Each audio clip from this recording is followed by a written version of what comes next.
Welcome to Influential Entrepreneurs, bringing you interviews with elite business leaders and experts, sharing tips and strategies for elevating your business to the next level. Here's your host, Mike Saunders.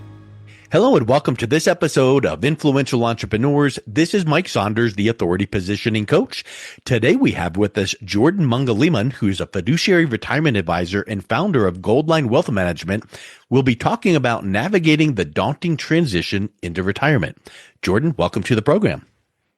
Hey, thanks for having me on today. You're welcome. I'm excited to talk with you because I love this title, The Daunting Transition, because it's not just a transition into retirement. It can be daunting and you might need to navigate through some hurdles or some turns and twists. So I'm excited to hear your perspectives on that. But before we dive in, give us a little bit of your story and background and how did you get into the industry? Sure. So I've been in the industry for 15 years now. Been blessed to have a really fulfilling career. Our family, though, has been in the business, serving clients with their finances for over 40 years. So it's a family business. We're blessed to call Orange County our home. We're based out here in Fullerton, California. But our story actually starts back in 2009 when I was a senior at Loyola High School in downtown LA.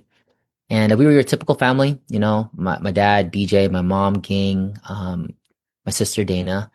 And I remember, he was a choir director and an accountant. He had some chest pains and we said, we should get that checked. I ended up having stage 1 cancer. And totally rocked our world. We were really big in our church service and whatnot. And we were asking God, like, why us? But they take out the middle lobe of his right lung and he's cancer free for 4 years and everything's fine. Fast forward 4 years, I'm a senior again in college, getting my bachelor's in finance at UC Riverside, and he gets some leg pain. And we're like, we should get that checked. We thought it was sciatica. Ended up being cancer metastasizing from his lungs down to his spine and up into his brain. Wow. And completely turned our whole world upside down. And as much as we want to focus on him getting better, there were so many things flying at us financially. Mortgage payments, car payments, phone bill, water bill, utilities, you name it. Those things don't stop.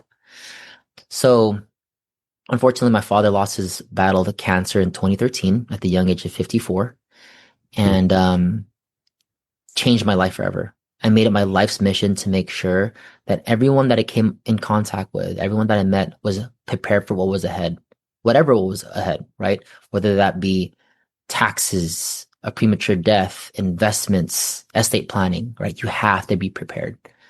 Right. And so that's my personal story. I dedicate the business to him. He would have been 67 years old this November. And, wow. I call it mission. We get to serve clients in his age group today. Right. That is so powerful because I think, if you were to check the box, is running a business easy? No. Do I put in a lot of hours? Yes.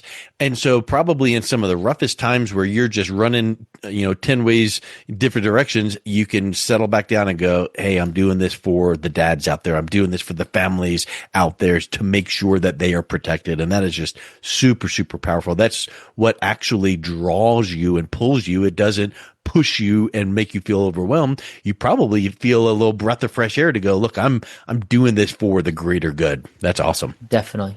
One family at a time. Like we like to say, there's this old saying that goes, a wise man turns his wounds into wisdom. And that's what we like to say we're doing, right? We've been there. Yeah. We're firsthand experience. We want to make sure others don't go through the same thing. 100%. Yeah. So let's just kind of dive into this transition into retirement because there's a lot of things that you could probably do a weekend seminar on this one topic alone. So we're just going to hit it from a 30,000 foot view. Talk a little bit about some of the misconceptions that retirees have, because I think that people think, oh, well, I'm going to work until this age. I'm going to retire. I'm going to file for Social Security and I'm good to go. But there's a lot of things that go into that. And I know that there's got to be some misconceptions too. Sure, definitely. I think the biggest misconception for retirees transitioning from a paycheck to Social Security and retirement accounts is the misconception that it's going to be easy, right? This is a pretty big event, their whole 30-year or more career is now culminating into this big transition and it deserves proper planning, right? If you think about it, for the last 30 years or so, many retirees or longer have been used to getting a paycheck every 2 weeks, every week, however you get paid. But when you retire, all that just stops. Yeah. Right. And now you're stuck putting the pieces together of, okay, I got Social Security. That's not enough. How do I draw income from my different sources strategically? Right. Statistically, Yeah. only 13% of Americans even have a pension, which is kind of crazy. Right. This country used to be built on pensions. We don't really see them anymore. They're too expensive to administer. So again, now you got to put the pieces together. And I think by far the most important part of retirement planning is retirement income planning, because that's how we live our lives. We don't live our lives to say, hey, I got $1 million in my 401k. We don't live our lives like that. We live our lives on a monthly basis. How much money do I have coming in? What are my expenses? And what do I have left over at the end of the month? Right. And that's where I think working with a team of professionals, that's where I think working with a retirement advisor specialist becomes really valuable.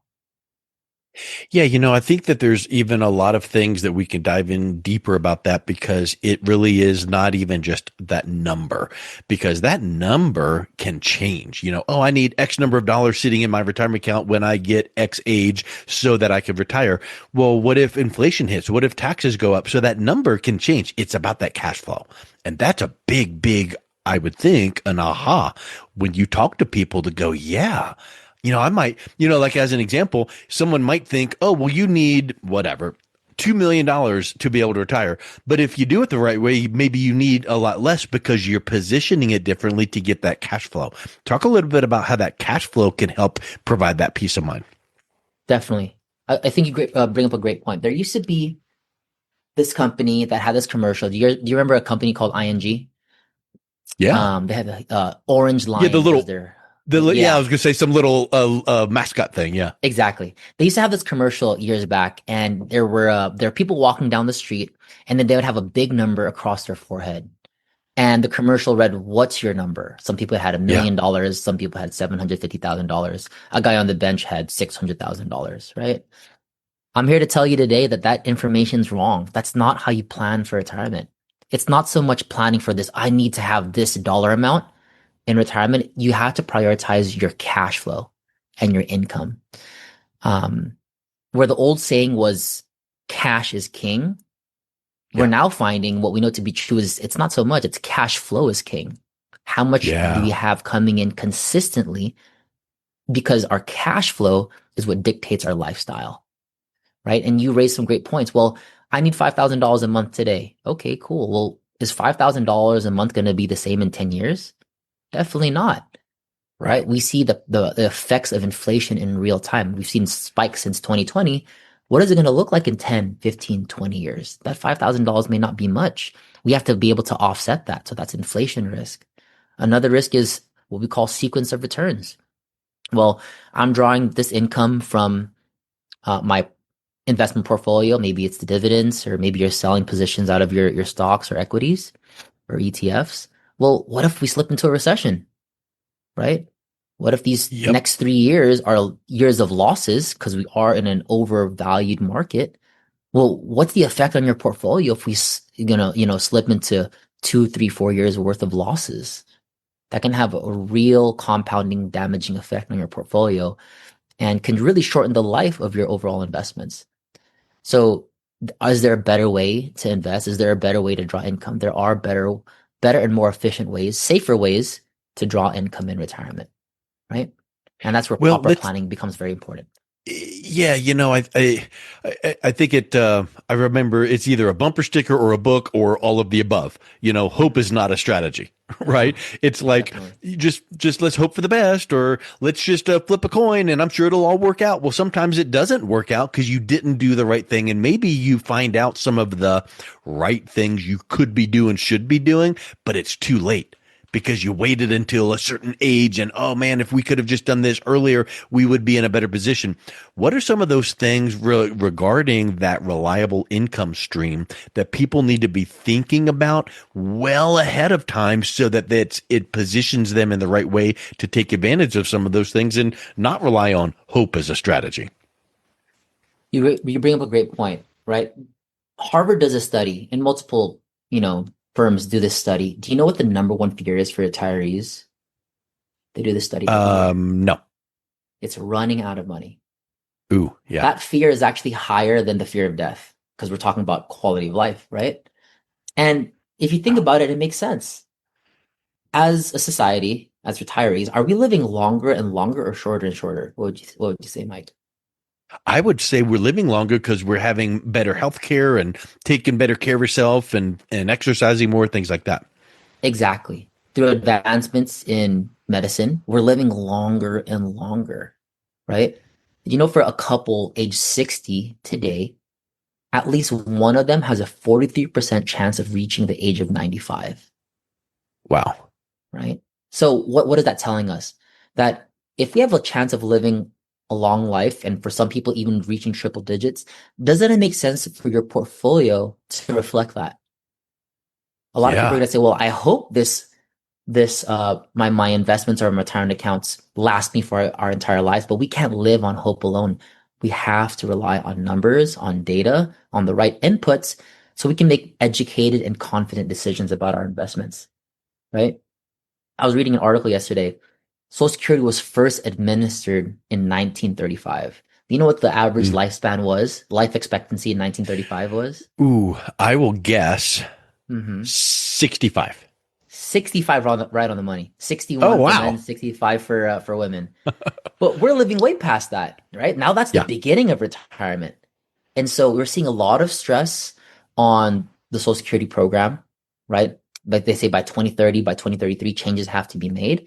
So I think now is the perfect time for retirees and pre-retirees to remain vigilant and to be proactive about to say, hey, I want to be in control of the situation, regardless of what Yeah. happens up ahead. I have a plan that I can rely on, right? Well, also, isn't there an aspect too, if you're talking about statistics, and I don't know the Mhm. exact number here, I know you would, but isn't it true that statistically women live longer than men? Definitely. And I Definitely. don't know the numbers, but I think that sometimes if you're really trying to dial in that plan, like you've been talking about, it cannot only be let's plan for you guys to retire here and you guys to have your money last till there. Because what if the statistic about women living longer than men is actually really accurate? Then you need to plan for having a little bit of money for the wife after the husband dies. Yeah. And granted, it can go both ways. You're right. But I Yes. mean, look, my family is that statistic. My father passed away Yeah. before my mother did. You know what I Yeah. mean? And you have to have a contingency plan. You know, in some of our classes, we talk about the taxes that will be faced amongst the widow. We call it a widow's penalty. So from a tax planning perspective, in your marriage, let's say you're married, you've been filing jointly for, 30, 40 years. Well, what if you pass away? Now you got your baseline income, Social Security, and RMDs. Well, now your wife, if you pass away first, then they're going to be filing jointly, right? So from a tax planning perspective, you have to take care of that and make sense. Like, well, she's going to pay higher taxes because may have passed away prematurely. That's one. Yeah. Well, two, income for sure is going to change when one partner passes away, right? So we know Social Security, if one of the partners were to pass away, what happens? Does the surviving spouse get to keep both Social Securities? Of course not. I don't They have to, think so. I think maybe part of one. so they get to keep the higher of the two. Okay. They get to keep the higher of the two. So there's definitely a change in income. And if you have a pension, sometimes you do a 50% beneficiary election, 100, sometimes zero. So things change and you have to be prepared for that. Now the counter argument is going to say, hey, well, we're going to need less income if one partner were to pass away. Well, is that really Yeah. true? Is the mortgage company going to Yeah. send you a letter, give you a call, say, hey, I'm sorry for your loss. We're going to cut your mortgage in half. Is that going to happen? Yeah. Yeah. Probably Probably not. not. You might Yeah. save money on a phone bill. Utilities probably won't change Or much. Car food. payments won't change. Yeah, Yeah. food, But, But you know travel, what? you You maybe might find yourself traveling more because you're going to go see the grandkids because you're wanting to be closer to family. exactly. You still want that Yeah. companionship and camaraderie of your family. So those things need to be dialed in and taken care of, whether that's making sure retirement plans are structured properly, whether it's reviewing life insurance policies, you know, whether it's estate planning. Those have to be on the table when you're planning for yourself and for your partner. So probably if you were to take the main, risks that, like you mentioned, quite a few of them, or, if someone were to go, oh, tell me what I need to plan for. What are the categories? What are the risks? And then you go out and Google that, you could get, confused up and down, and one side from the other, because you don't know what to do, what to put together. Talk a little bit about how someone in your position as an independent fiduciary, what that actually means. Where does that serve clients to realize that you've got their best interest at heart? Perfect. Yeah, great question. So the term fiduciary gets thrown around a lot. People will see it, but maybe they don't know what it truly means, right? The term fiduciary means that by law and by ethics, we have to keep your needs first. We have to keep the client's needs first, right? And it's by far one of the most important parts of planning for retirement, because you want to work with someone who's experienced, right? Statistically, only 4 to 10% of advisors adhere to a fiduciary standard. And we're proud to say that we do, right? In our business, we're all about relationships. We're not trying to make a quick buck. We're not just trying to get sales in the door. If this is done right, it should be a for life decision, right? Where the average advisor is maybe 55 to 65. That means that during your retirement experience, there's a high chance or likelihood that that person is going to retire. Our office is on the younger side, and I think it's a competitive advantage. We get to be there for our clients' entire retirement experience.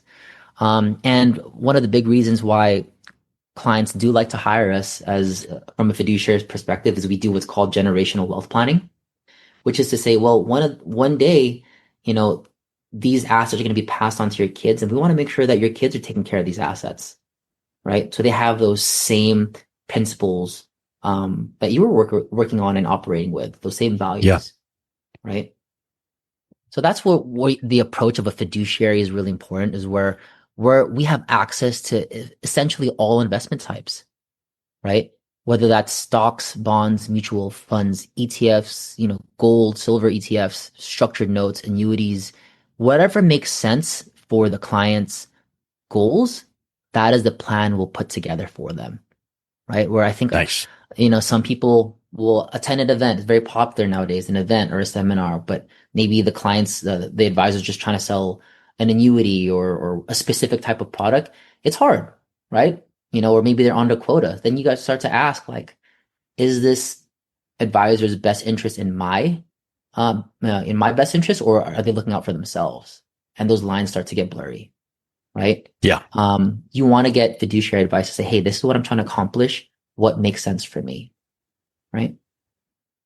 And the only way to get that handled, to do that, is to ask good questions, right? I mean, I guess that's what one thing that I would like to clarify or bring out. This is not a matter of someone sitting down with you and you saying, here's what we're going to do. And they're scratching the head going, I have no clue what this is. It doesn't even address what I was talking about. You're sitting down with someone going, what's important to you? What does retirement look like to you? And then when you make some recommendations, they are 100% in the best interest of the client, because you're forced legally to do that with that fiduciary responsibility. Definitely. We like to say it's similar to like sitting down with a new doctor, right? Let's say you have a new doctor that you're potentially going to start working with, and you walk into the door, and within the first 5 minutes, that doctor says, "Hey, you know what? Nice to meet you, Mike. You look like you need some metformin, right? Or you look like you need some Lipitor." How'd you feel if that were the case?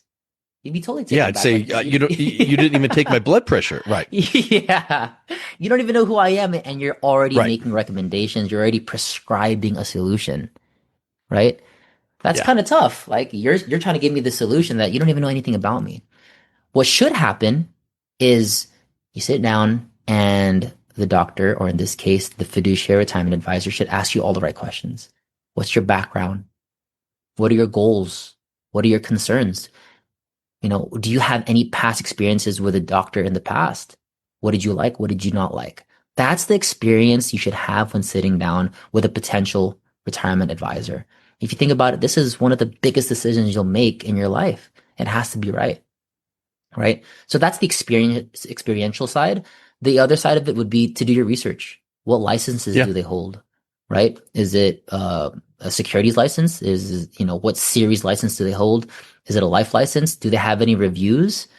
Do they have a better business bureau profile? Do they have reviews on Google, Yelp? Like, are there any things I could read from other clients that may be happy or unhappy with their services? What's their online presence like? Right? Is their website? Is there information on there that I could look up?